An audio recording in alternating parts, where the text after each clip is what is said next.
jàngeen jëf ci ànd beeg télévision Futurs Médias xibaaru digg bëccëg bi ponk ci gën a fës diisoo mënta am ak kujjeg politique gi ndax njiitu réew mi Macky Sall la ko yombal def ko gis-gisu secrétaire général bu PDS la di Abdoulaye Wade démb nag ca comité directeur ba wax nañu fa ni Karim Wade dana delsi Sénégal beneen ponk ci xibaar yi muy nag fu train express régional bi war a jaar liggéey ba door na mu yëkkati ña nga xamante ne kon ñoom ñoo fas yéene gàllankoor liggéey boobee fa ñu ne opération ba nag door nañu ko ca Rufisque ci teewaayu ay takk der ñu wax ci wàllug njàng mi ca Médina Yoro Fula ak la ñu fa nemmeeku di ay jafe-jafe nee nañ nag saalub néggandiku yooyu nga xamante ne def nañu ko bari na ba jéggi dayoo amul ay table banc école yi nag amul ay mur yu ko wër loolee nag di ay jafe-jafe ñu ne faaw ñu taxaw ca amal nañu fa nag ab ndaje muy CDD boo xamante ne nii boole woon na kilifay diwaan ba ak ñu yëngu ci wàllug njàng ma wàllu tourisme daan ci addu itam jafe-jafe ci wàllu tourisme ci Sénégal nee nañ lim gi fi ñëw ci touriste taxu ko bari lool waaye tamit Sénégal nañu ko waroon fësalee ci àdduna bi ba ñëpp xam ko ci wàllu tourisme loolee des na billet avion yi cher na ba jéggi dayoo yooyu nag di gàllankoor tourisme bi ci Sénégal bis bi ñu jagleel tourisme tey ji lañu ko màggal France nag ñu tànn ko ngir fësal xew-xew boobee Mamadou Diallo moom expert la waaye tamit doon consultant di xelal ci wàllu tourisme moom la ñuy dalal tey ci xibaar yi maa ngi lay nuyu Mamadou Diallo. maa ngi lay fay soxna si. ma ngoog kon ci kanam tuuti daanu faram-fàccee rek li nga xamante ne nii moom la ñu jagleel bëccëg bi ñu jagleel tourisme ci àdduna wërngal këpp lii nag daan ci toftal xët yu njëkk yu yéeni kaay taaxaru leen tuuti ñu faram-fàccee xibaar yi.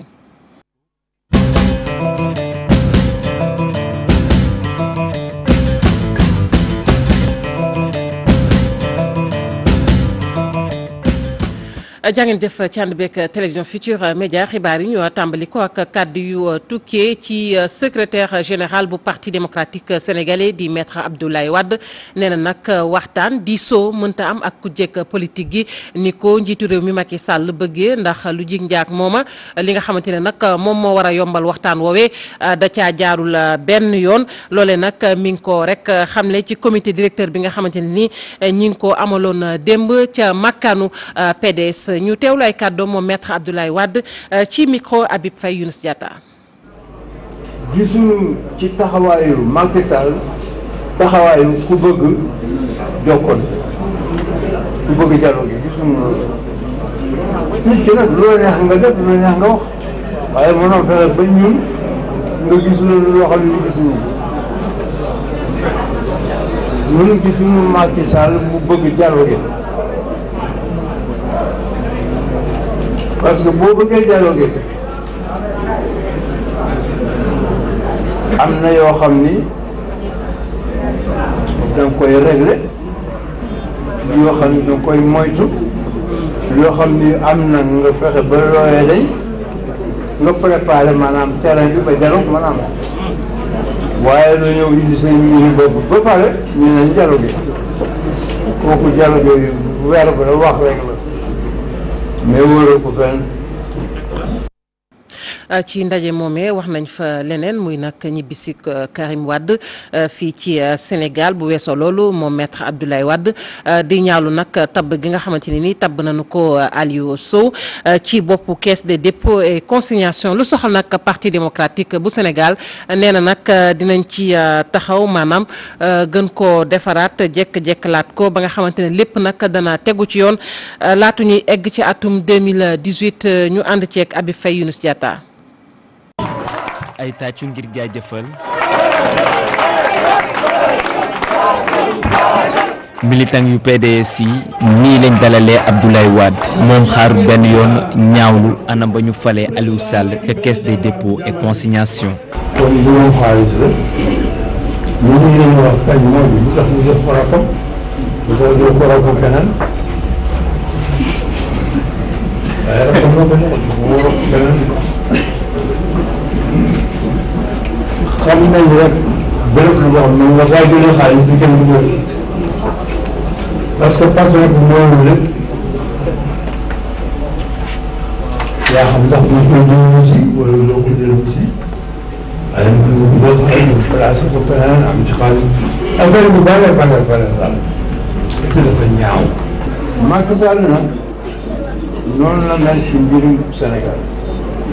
li dal Sénégal ñëpp xam nañu ko mën nañu ko ni benn ñaar ñett ba mu daj bu ci nekk xam nañu fu mu jógee xam nañu na mu mel xam nañu problème yëpp daal xam nañu te bu ci nekk moo ko fi indi. waa PDS mën nañoo saraxole jamono ji ndax Karim Wade daal dikkaat en 2018 fii ci mim réew. min Karim moom déjà sunu benn congrès moo xam ni mooy sunu candidat à l'élection présidentielle wax naa sànq si sama rapport ni incha allah dana ñëw si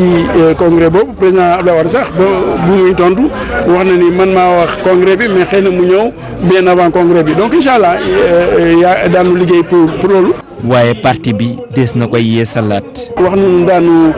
yeesalaat sunu kuréel yi daanu fexe bay placer ay cartes sunu placer cartes yi jaay cartes yi daanu installé yeneen kuréel ay secteur ay section commune bu nekk daanu am yeneen kuréel département bu nekk daan am yeneen kuréel et yooyu yëpp dana mujjee jeexee ci benn congrès. PDS daañu amal ab congrès ca weeru juin atum 2018 ci teewaayu Karim Wade moomee Oumar Sarr ni moom mooy nekk te mooy mësa nekk candidat bu PDS waaye li ci takk suuf mooy Macky Sall du ko lalal ab ndëgg sërëx gannaaw ba mu falee raqam ja ca caisse des dépôts et consignation. parlementaire bi di Modou Diagne Fada moom nag naqarlu na kàddu yi nga xamante ne nii moom la ki nekkoon secrétaire général bu Ligue démocratique yëkkati woon ne nag day joti koppar yoo xamante ne ca kees bu parti ba la jëm koppar yi nag jugee ci njiitu réew mi Macky Sall loolee jàpp na ne nag ger gu mag la moom Modou Diagne Fada moom waaye nag la mu gis mooy ab financement boo xamante ne nii dafay tukkee kon ci nguur gi jëm ci parti politique yi moom loolu rek la jàpp ni xëy na mën nañ koo amal ndax xeetu financement boobu xëy na sax bu nu ko amee dina mën a tax sax nguur gi xam dëgg-dëgg parti nag naka la ñuy jëfandikoo yenn koppar yi ñu teewlu ko ay kàddu moom Modou Diagne Fada ci micro Cheikh Hassana Fall. parti politique tey Sénégal bu ko neexee mu judd am ay financement extérieur kenn du xam ña koy financé ba xam ay xaalisu drogue la wala est-ce que xaalisu bu jógee ci dëkk yu nga xam ne dañuy jàppale terrorisme la parce que gouvernement bi dugalu ci kopparam gouvernement bi mënul saytu loolu mais bu gouvernement bi jëlee xaalisam nag dugal ko ci parti politique yi Cour des comptes mu ngi fi inspection générale d'État mu ngi fi donc dafa nekk lu nga xam ne réew yëpp ñoo koy def te parti bu nekk ñu nattal ko lam am ci député lam am ci ay conseils municipaux bu ko defee jàpp naa ne ñenn ñu nekk te loolu tam dina tax ñu encourager parti yi ñuy participer ci élection ñu dem ba Rufisque fa nga xamante ne nag fa la train express régional ba war a jaar ña féete ca boor yooyu bu yeboo ñu fabu te xam ne nag daañu leen yëkkati lu soxal sax opération ba jëm ca tocce nag door na loolu nag ñu def ko ci teewaayu ay takk der ak préfet bu département bu Rufisque ba fa nekkoon dellusiwaat na nag ci doomu aadama yi nga xamante ni ñoom la ñu war a yëkkati seen lim na mu toll ñu teewlu Baye Oumar Gueye ci micro Ousseynou Thiam Bira Diagne. si bu ñu ne département de Tëngéej ñun ñu ngi tàmbalee fi nga xam ne raay bi fa la gàlle tali bi nekk Rufisque jëm fii nga xam ne mooy Diamniadio donc tracé boobu yëpp la ñuy fas yéene des ci fan yi tey lañ ko tàmbali lu xaw a metti la ci famille parce que am na ñoo xam ne fa la ñu def ay at ñi ay fanweeri at ñi lu ko ëpp mu nekk seen këru cosaan day jafe toujours ñu ne leen foog ngeen jóg parce que buur dafa soxla fii dafa am liggéey bu mu fi war a def naam dinañu fexe tollalee ñëpp parce que ñun ñëpp ay sénégalais lañ waaye dinañ ci waslu ax ba nga xam ne ñooñu seen toxu du metti xayma nañu ba d'accord ci xayma bi ba jox leen li ñu leen warloo ba pare loolu après ñun li ñuy doxalee bu fekkee ne ñoom toxu nañ bu ñu ñëwee bu boobaa kër gi ci lañ koy mën a jël emprise bi ñu jël ko. projet état dafa ñëw naam pour liggéey waaye aussi dafa ñëw aussi pour accompagner nit ñi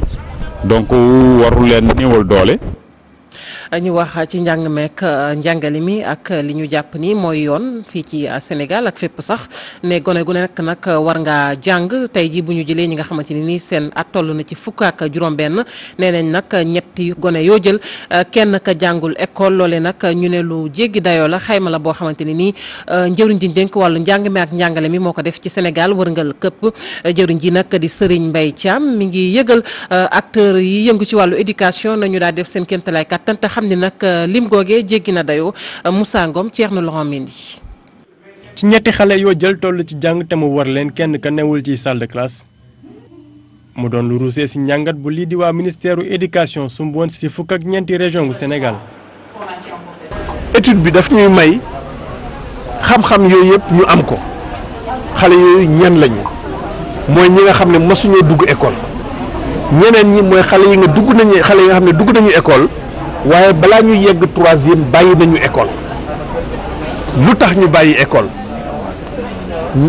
lan la ñuy xaar ci école lu tax seen parents yi génne leen école wala lu tax ñoom ñu génn école ñetteel bi ñu daal di seet léegi xale yooyu lan mooy expliquer que ñoom mësuñoo dugg école wala ñu bàyyi école. ñàkk moyen bokk ci li ko waral ak yenn saay ñàkk njàng ba sori l'école bu waajur yi. tax ba ñuy seet anan lan la ñuy def ngir yombal lii di accès à l'éducation. jëlee nañ ci ay jàngat yu bari yu am solo yoo xam ne dana may gouvernement bi mu defar benn programme jëmale ko ci xale yooyu en dehors du système éducatif. Nous allons travailler avec le ministère de l'éducation. ñun fas nañoo liggéey ak ministère de l'éducation ngir daal di mën a càmbar ak a xool nees def ba gone yi nga xam ne dugaguñu l'école ñu daal di dem. d'accéder à l'école. bu weesoo li ni mel beneen problème doon lii di wàcc école si ñi amagut fukki at ak juróom-benn ñu jàpp ne si juróomi xale yoo jël kenn ka mënees naa ragal muy waaj a bàyyi njàngam. njàng ma ca Médina Yoro Fula ay jafe-jafe kese la nee nañ nag ndongo ya fu ñu jàngee di ay salle de classe léeg-léeg dafay faral di jafe amuñu ay table banc naka noonu nit lu bari ca daara ya amul mur yu ko wër moo waral sax ñu daal di amal foofu ab ndaje bu ñu duppee CDD def ko nag ci teewaayu kilifay diwaan ba ak ñi nga xamante ni ñoom ñooy yëngu ci wàllug njàng ma solo sa nag mooy fexe ba bu ñu ubbee école rek ñëpp mën a dalandoo maanaam ñëpp daal mën a def njàng mucc ayib fas yéene ko matale ci atum 2017 2018 Abdoulaye Diallo ci leeral. ci 635 salles de classe yu école élémentaire yu Médina Yoro Fula 236 yëpp ay mbaar lañu te muy benn ci jafe-jafe yi gàllankoor wàllu njàng meeg ca boobee gox. abri provisoire yi dañu takku ci Médina Yoro Fula mun naa wax ni boo jëlee téeméeru classe yu nekk rek ñeent fukk yi abri provisoire lañu abri provisoire nag mënul ñàkk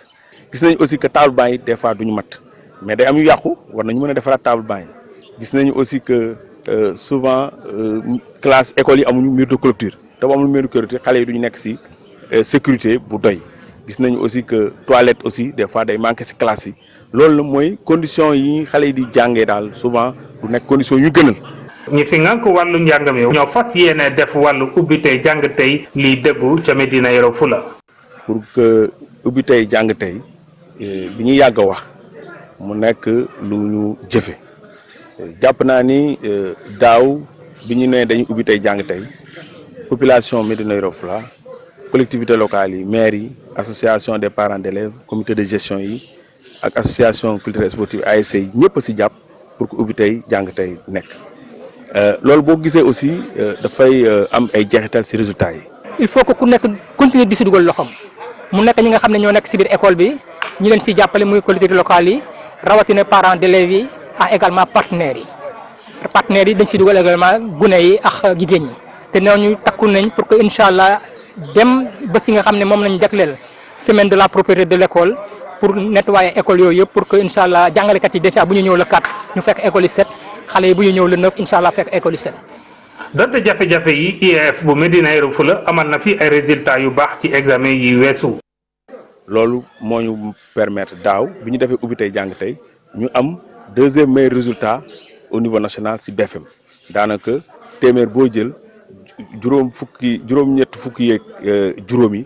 am nañ seen BFM boo demee entrée en sixième aussi téeméer boo jël juróom-benn fukk yi ak lu teeb am nañ seen CFE juróom-benn fukk ak juróom-ñeent am nañ seen entrée en sixième loolu li ko waral mooy jàng dafa amoon ci école yi te pour nga teel a jàng nag il faut nag nga teel a préparer. jot ci ndox mu sell ci école yi teel a jot ci jumtukaay yi wàllum dundu gone yi ci cantine yi ak tabax néegu classe yi ñooy soxla yi fi gën a jàmp ndax njàng mi mën a door ni mu waree fii ci goxu Médina Yoro Foulah. ma ngoog bis bi ñu jagleel wàllu tourisme waxoon nañu ko ci àdduna wërngal këpp tey ji nag lañu ko màggal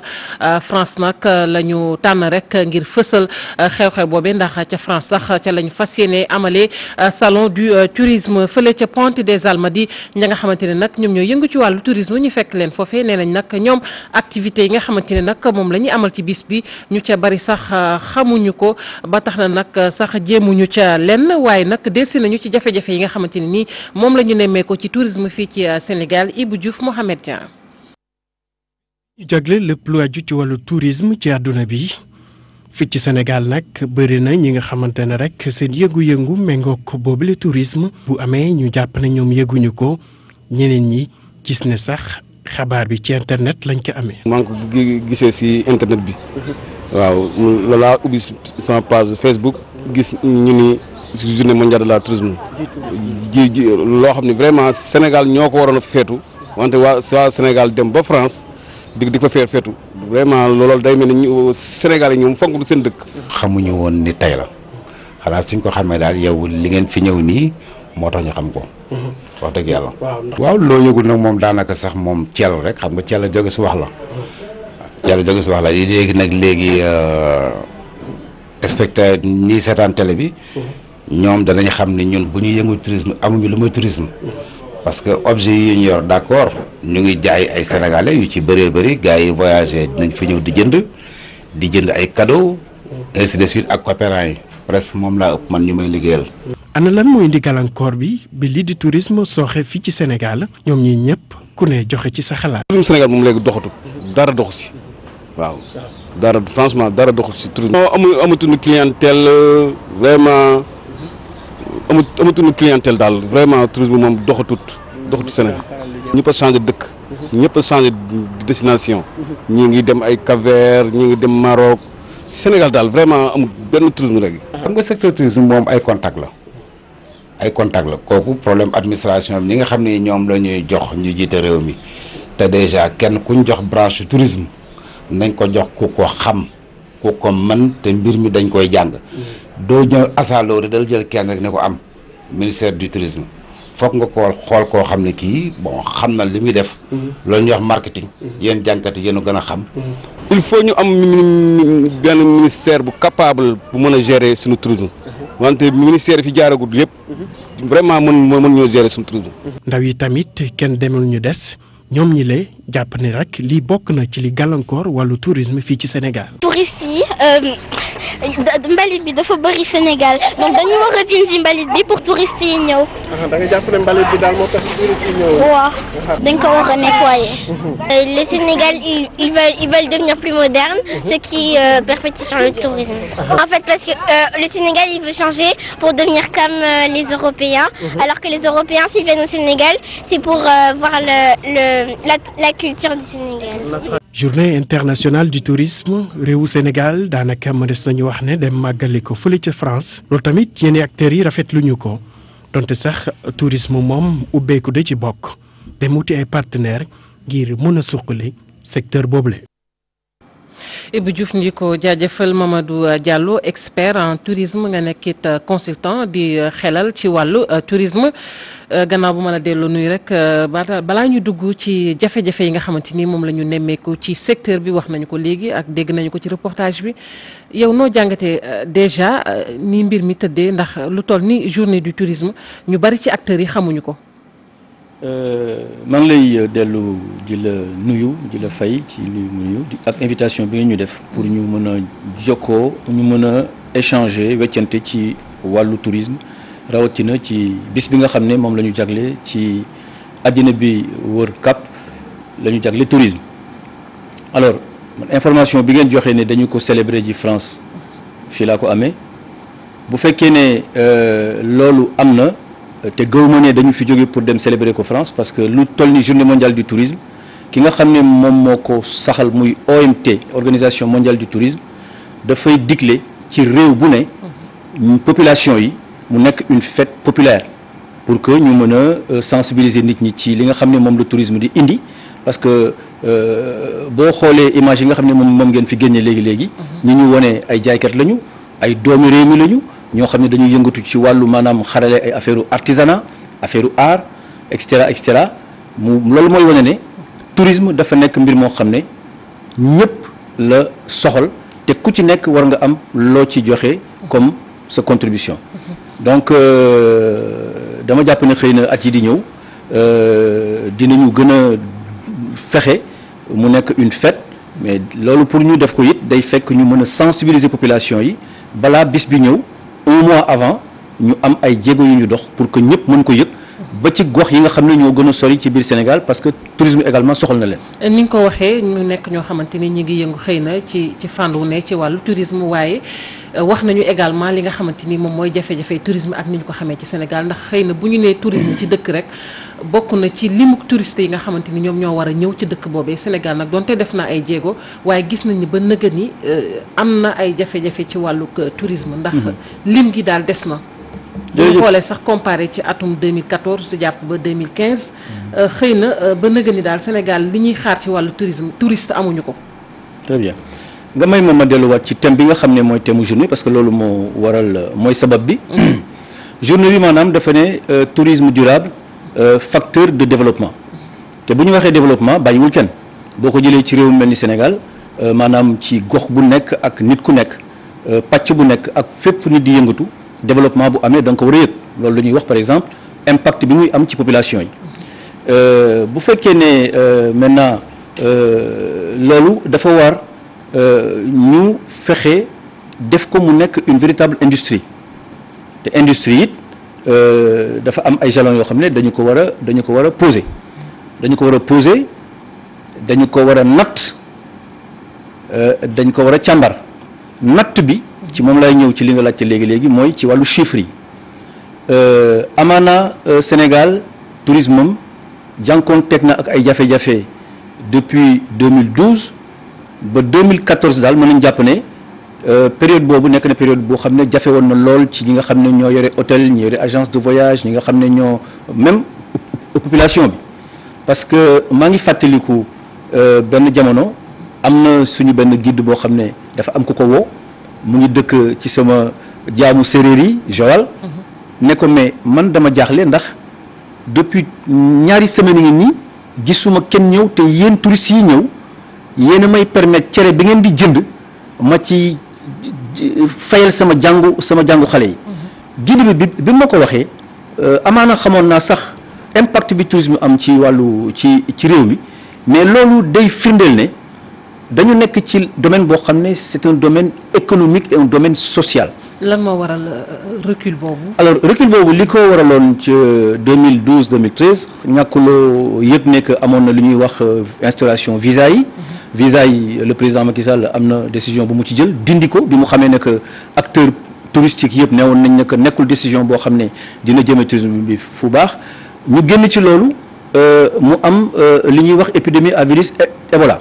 bien que Ebola bi ni mu demee woon xam ngeen ko Sénégal amuloon Ebola mais avec les médias avec ñi nga xam ne noonu lay gaaw a maanaam dawee ci àddina xale boobu jóge woon ci suñu benn réew boo xam ne ci suñu mbokk yi la bokk ci réew yi ñu jege ñëw Sénégal ñuy wax ko ñu mel ni Sénégal moom moo am Ebola fekk ne amul ko woon donc ci loolu bi mu amee ñi nga xam ne ñoom lañ doon sukkandiku pour indi ay touristes ñu koy wax tour opérateurs internationaux yu mag yi d'ailleurs ci wàllu woowu sax d'ailleurs ñun war nañu jël ay dispositions maanaam état bi parce que bi loolu amee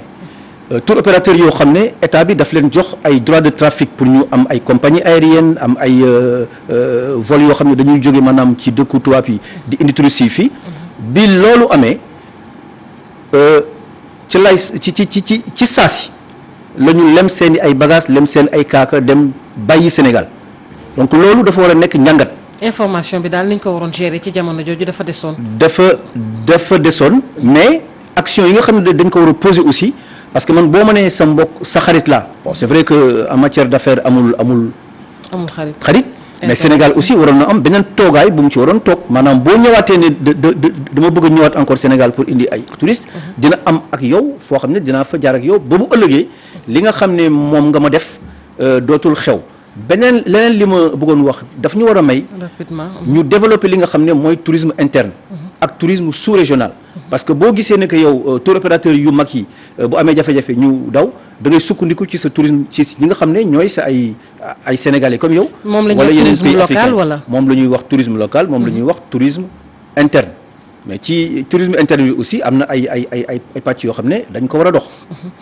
beneen biir aussi dogguma la parce que da nga ko jaar nga ko jàll bu maanaam ñi nga xamante ni ñoom ñooy ñëw wax nañu également lu jëm ci billet d'avion yi aussi cher goo xamante ni xëy na léeg-léeg tamit bokk na ci li nga xamante ni moom mooy tax touristes yi duñu mën a am yenn possibilités yi ñëw mais beneen biir également bi gën a am solo mooy promotion destination Sénégal mu mel ni Sénégal dañ koy wax rek boobu ba léegi ci wàllu tourisme waaye nañ ko war a jaayee au niveau international dafa des. jërëjëf ci premier point bi nga souligné muy wàllu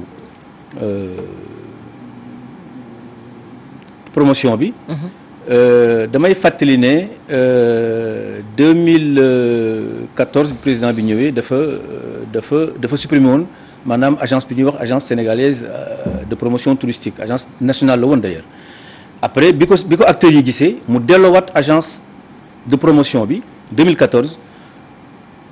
mais ñun ñëpp reconnaître nañu que depuis 2014 agence bi quand même mu ngi def ay jéego parce que promotion dafa nekk loo xam ne boo ko naree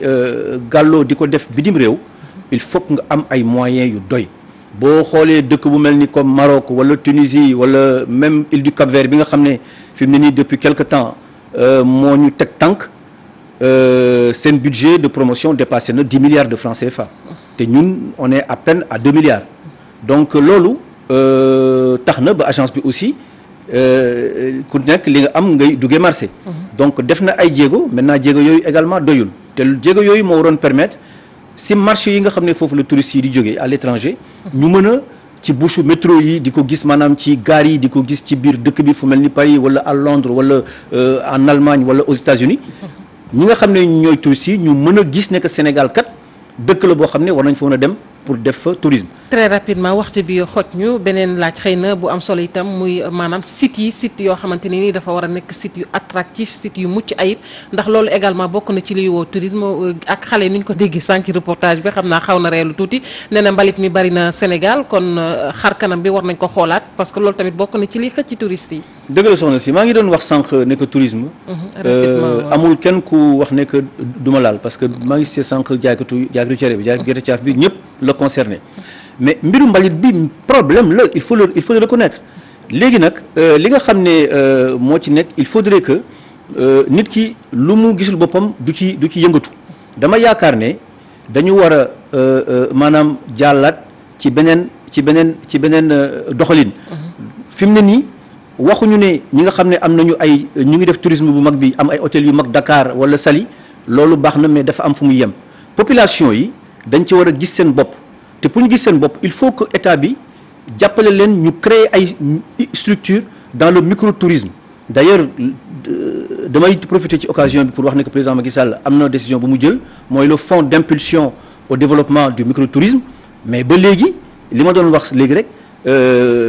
décision am na vision am na mais dans la pratique et dans la mise en œuvre dafa am retard loolu daal yaakaar naa buñ ko defoon dina permettre Sénégalais yi gis seen bopp. borom hôtel yooyu ngay wax sax ñu bari tamit ñu ngi doon déplorer ne amuñu benn regard ci tourisme bi maanaam dañ leen ci boolewul lool. waaw maanaam loolu yëpp dafa dellu ci li ñuy wax gouvernance secteur bi dama yaakaar ne il faut que nit ñi toog càmbaraat ko xool parce que dafa am ay mutations yoo xam ne am na ci bitim réew am na sur le plan du tourisme international. mënuñu ñàkk ñun Sénégal toog di bëgg a fonctionner comme ni ñu doon fonctionner il y a 40 ans Mangook ñu di ko jaajëfal bu baax Mamadou Diallo nga nekk expert en tourisme di xelal itam ci wàllug tourisme ñu ngi lay jaajëfal bu baax a baax ci teewaay bi xibaar yi ñu wéyal ko wax nag ci ndaje mi nga xamante ne nii directeur de banque yi dañu koy amal ak BCEAO directeur de banque yi nag ndaje moomu jàpp leen ni ñetti weer yu ne lañu koy faral di amal di sekk waxtaan nag ci noonee nga xamante ne noonee le secteur banque yi di doxee ci Afrique rawatina ak ci Afrique sowu jant ñu ne nag am na ay pàcc yu bari yoo xamante ni waxtaanee nañ ko bokk na nag ci milliards yi nga xamante ni nemmeeku nañu ni ci benn ay bis bu ne secteur banque yi dinañ dugal ay milliards ci marché communautaire yi loolu tamit nee nañ bokk na ba tey tamit ci jafe-jafe yi wàllu kalaame yi nga xamante ni dañu koy nemmeeku kalaame yooyu nag jugee ci clients yi nga xamante ni ñoom ñooy gis ni léeg-léeg banque yi nañuy doxalee dëppoowul ak yoon Daniel Diouf Thierno Laurent Mendy. banque centrale njëkk leeral ne koppar yi ñoo dugal ci juróom-ñetti réew yi nga xam ne ñoo bokk xaalisu CFA bi lu takku la weesu na sax li banque yi ci seen bopp di lebalante donte sax du doxalin gi war. lebal nan banque yi ci juróom-ñetti dëkk yi bokk CFA ñetti junni ak téeméer ak ñaar fukk ak juróom ci ay milliards CFA yu nu lebal banque yi. boo xoolee banques yi ñoom li ñuy leblante seen biir lu ci bëri du weesu ñaar téeméeri milliards alors que dafa waroon a mën a nekk banques yi leblante seen biir lu bari BCEAO moom ñëw rek di mottali. ñaxtu yi clients yi di ñaxtu bëri lool ñuy ñaawlu ni banques yi di jëflanteek ñoom ñeel taxes yi taux d'intérêt yu kawe yi ci wàll googu directeur national bu banque centrale ne saafara ñàkkul. mbiru diggante banques yi ak seen clientèle bi ak seen clients yi danoo gis ne ñaxtu yi bari na ci. te bari na ci ñaxtu yoo xam ne day yegg ci BCEAO ñoo xam ne dafa am lu ñuy kaas nu leen banque bi defee noo xam ne kontaanuñ ci il faut que banque yi gën a mën a wax ak seen client gën leen a expliquer lan mooy banque ak lan mooy li war a dox seen diggante ci mbiru taux d'intérêt. ñaareel bi ñu gis am na lu ñu tuddee observatoire de la qualité des services financiers kuréel la goo xam ne gouvernement Sénégal ko tëral boo xam ne dafa war a mën a dimbali. nit ñi ñu gën a xam lan mooy banque li Sénégal def mooy fexe def tribunal boo xam ne à part la de commerce mooy lépp loo xam ne ci mbiru koom-koom la banque yaa ngi ci biir ku amati problème ngeen dem foofu danañ former juge yi ci loolu ba nga xam ne buñ ci jógee du bari ay ñaxtu. directeur national BCEAO donte gis na ni banque yaa ngi jonkonteel jafe-jafe yu leen ni boru yenn clients yi di yóbbee nangu na ni banque yi am nañu bénéfice yu xaw a takku. banque yi li ñu seetlu mooy ne daaw seen liggéey baax na ndax ku xool li nga xam ne leble nañ ko daaw diggante 2015 ak 2016 yokk nañ ko luy tolloog ñetti téeméer ak juróom fukki milliards yoo xam ne leble nañ ko encore def nañ gaa bénéfice ndax banque tam bu deful bénéfice bu defee perte la fa nit ñi denc mooy dañ seen bénéfice ren mi ngi ci 63 milliards. ñuy fàttali rek ni bi leen ndaje luy am la ñetti weer yu nekk diggante BCEAO ak njiitu banque yi ci réew mi ngir xool.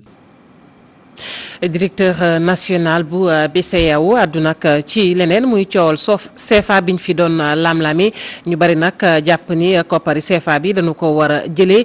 ci suñuy réew moom nag lam ca xamle rek mooy kopparu CFA bi daal amul lenn lu ñu cey sikki sàkk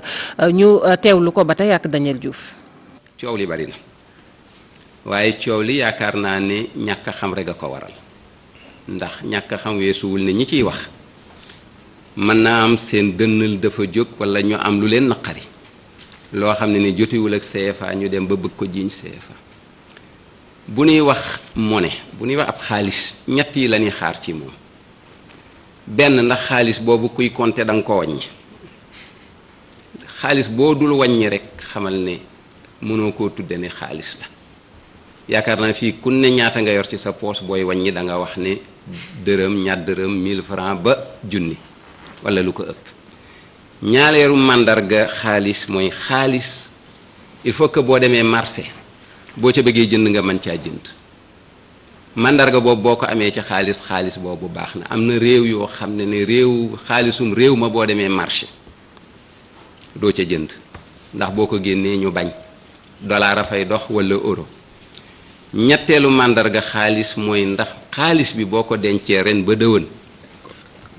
la nga ca mënoon a jënd daaw da nga ko mën a jëndaat wala la nga cay def as comp lay doon kon ñu xam ne CFA dëgër na li tax mu dëgër mooy ne am na fu mu wékku fa mu wékku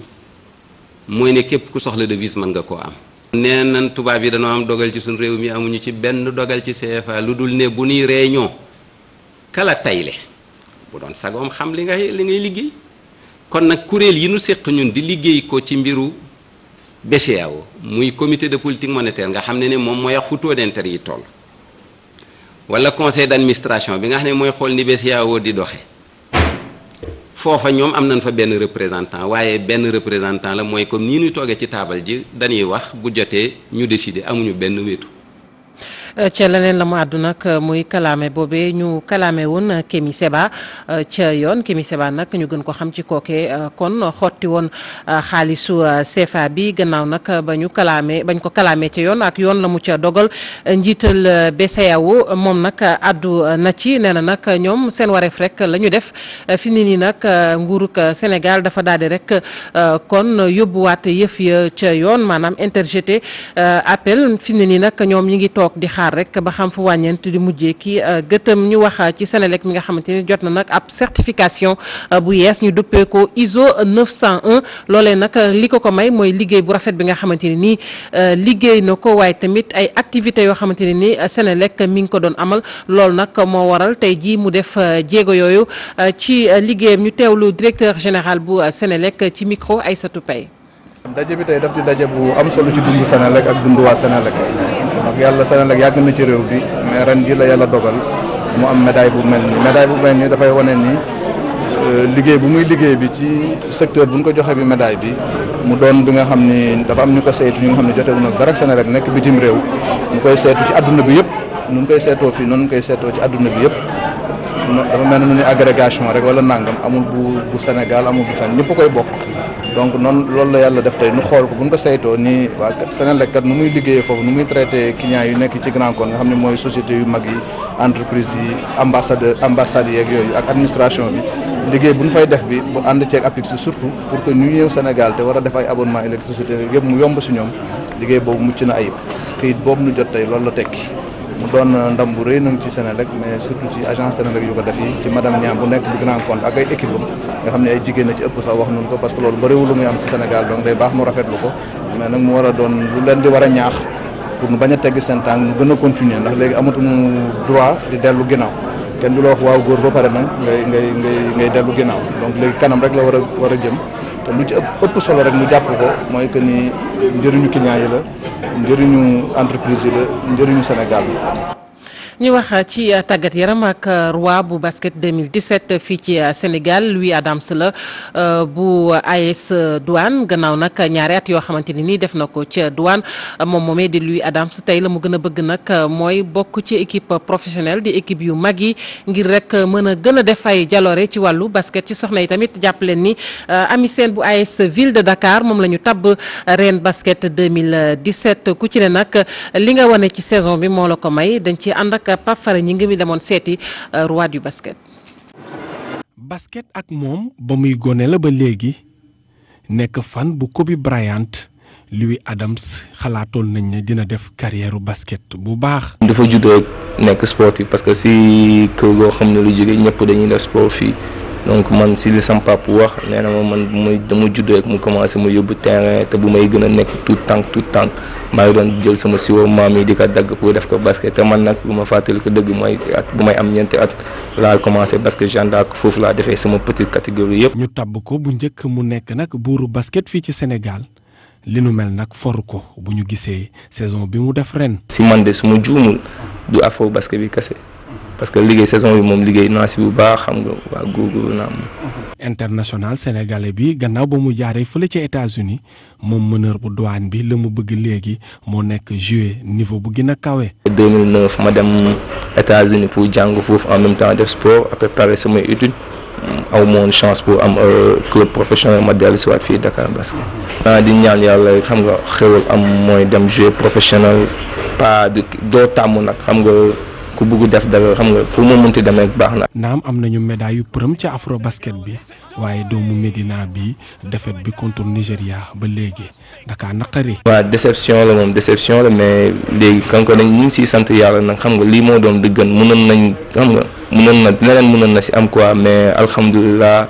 ñu ngi sant si lu ñu am nii mais bëggoon nañ egg fu sori nag xam nga jël ndam li bëggoon nañ ko topp te xam nañ yéen tamit sénégalais yi bëggoon ngeen ko mais xam nga ndogalu yàlla la kenn mënu si dara. Louis Adams nekk ki nga xam ne nag joué na bu baax a baax ba AS Douanes jël champion bu Sénégal nekk koo xam ne def na parcours bu rafet ci afro basket bi mëneeru gaynde yi bëgg-bëggam rek moo nekk gagné juróom-benn lu coupe bi nga xam ne Sénégal lopp ñaar fukki at mu ngi koy wut ci wàllu basket. sant ko gërëm ko bu baax Pape Fara ñi ngi ñu ànd yër xët yu njëkk yu yéenikaay yi ak Mamadou Mohamed Ndiaye. jërë ngeen jëf Macky Sall mi ngeen fal Abdoulaye Wade wàccee na ko Le Quotidien moo ko bind Wade descend Macky Sall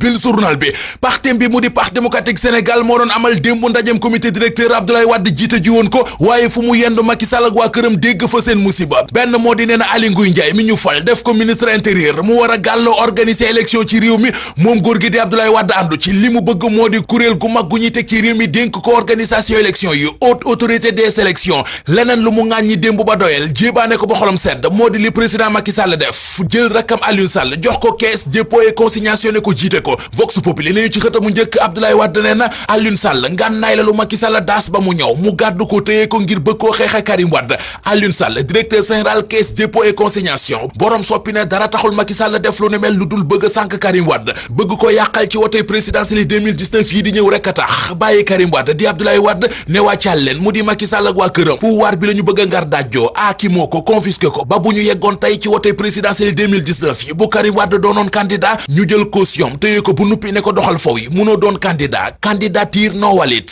l'observateur xëy di méngale kàddu yi Abdoulaye Wade yëkkati démb ca ndajam comité directeur bu Parti démocratique Sénégal ak sawara ndax tàng gu mu tàng nee na toogaay amatul waa Parti démocratique Sénégal dinañu gàddu xeex bi wër réew mi yëpp xeexe ko fa la Sénégal nañu Wade ma ngay avertise Aliou Sall nee na muy moom Aliou Sall di mag ja Macky Sall mi ko jox caisse dépôt et consignation na leen leer ne bës a ngi ci bës yi danañu leen laaj te it bu boobaa danañu rendre askanu Sénégal ay comptes mu ne it bëgguñu dara lu dul tey bu ñu yeggoon ci wote présidentielle 2019 yi ba Parti démocratique Sénégal jiital Karim Wade def ko seen candidat bu Karim déposé caution ñu téye caution bi ba noppi invalider candidature bi ne bu boobaa li ñu koy wax moo di alamaan ji la cour répression enrichissement illicite alamaan ba léegi fayoo ko kon doo mën a doon candidat Abdoulaye Wade ne te loolee ay caaxaan la enquête dina kay mel ne ku naan ñu li mu wax Aliou Sall démb moom Abdoulaye Wade looloo ca gën a tuuti looloo ca gën a sedd nee na dañoo jël nit ku tële ba ñëpp xam ko un incompétent dénk ko caisse des dépôts et consignation mu di Aliou Sall direct info nañu réew mu gasax faillite banque Abdoulaye Wade nee na loolee moo yot Sénégal démb ca ndajem comité directeur bu Parti démocratique Sénégal le témoigne nañu Abdoulaye Wade wax na fa lu mel ne xeme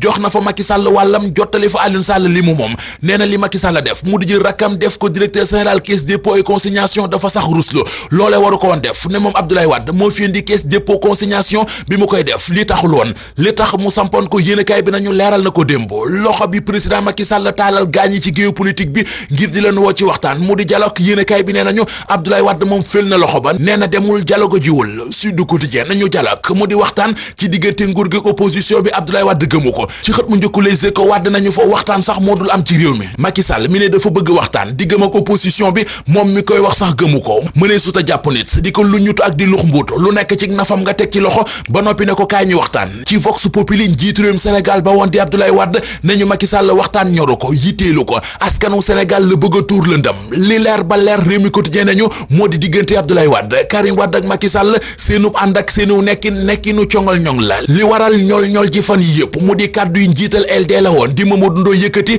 di xam le ne président Macky Sall daan na ko jox weer wu nekk ñeenti millions ci diirub ñeenti at si mu doon secrétaire général bu parti bi di LD looloo waral enquête dina kay xëy defub taxaw seetlu ci financement parti politique yi ci Sénégal ay tappaleeki léexóor yu dul jeex la ca gis doore ko ci fanweeri millions yi Abdoulaye Wade daan bokkal ñoom Landing Savané mu di waa ànd jëf saa koy ceeb yiñ fi doon diril waa CAP 21 ba ci ñeenti millions yu Mamadou Ndoye ak Macky Sall yi feeñ bu yàggul enquête dina kay gis ne doxalin yu jugu fi te it lu fi yàgg la honorable député Théodore Serif Monteil ne ci journal bi loolee ñaaw na ba fa ñaaw yam te it sa du ci noonee la ñu mën a développer am réewum Birmanie ak la fa jullit yi di dund l'observateur nee nañu ñulug na Sénégal bu baax a baax bil yéenekaay bi ginnaaw discours bu mag ak wax ju rëy ji président Macky Sall la waxoon keroog ci assemblée générale bu organisation Nations Unies ngir doon sàkku ci gaañ ñu lijjanti la xew ca Birmanie ak la fa giirug Rohingya gi di dund ak nañ leen fa toroxale l'observateur nee nañu Sénégal léegi yamatul rekk ca wax ja yokku nay jéegoom fekki na yeneen réew yi xeex la xew ca Birmanie yu ci mel ne réewum Turquie danañu dem ci réunion bi conseil de sécurité ONU di amal suba ci alxames ji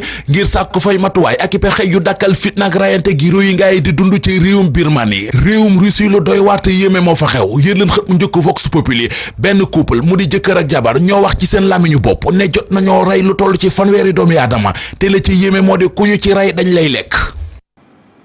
jërëjëf Mamadou Mouhamed Ndiaye yéen it ñu ngi leen sant gërëm leen yéen ñi farewoon ci machine bi ak ñu jàpp ci xibaar yi ba mu sotti rédaction bi dig na leen daje 19h30 ak 20h ci yeneen jotaay xibaar ñu leen di ñaanal kenn du lu jàmm te di ko sàkku ci yéen.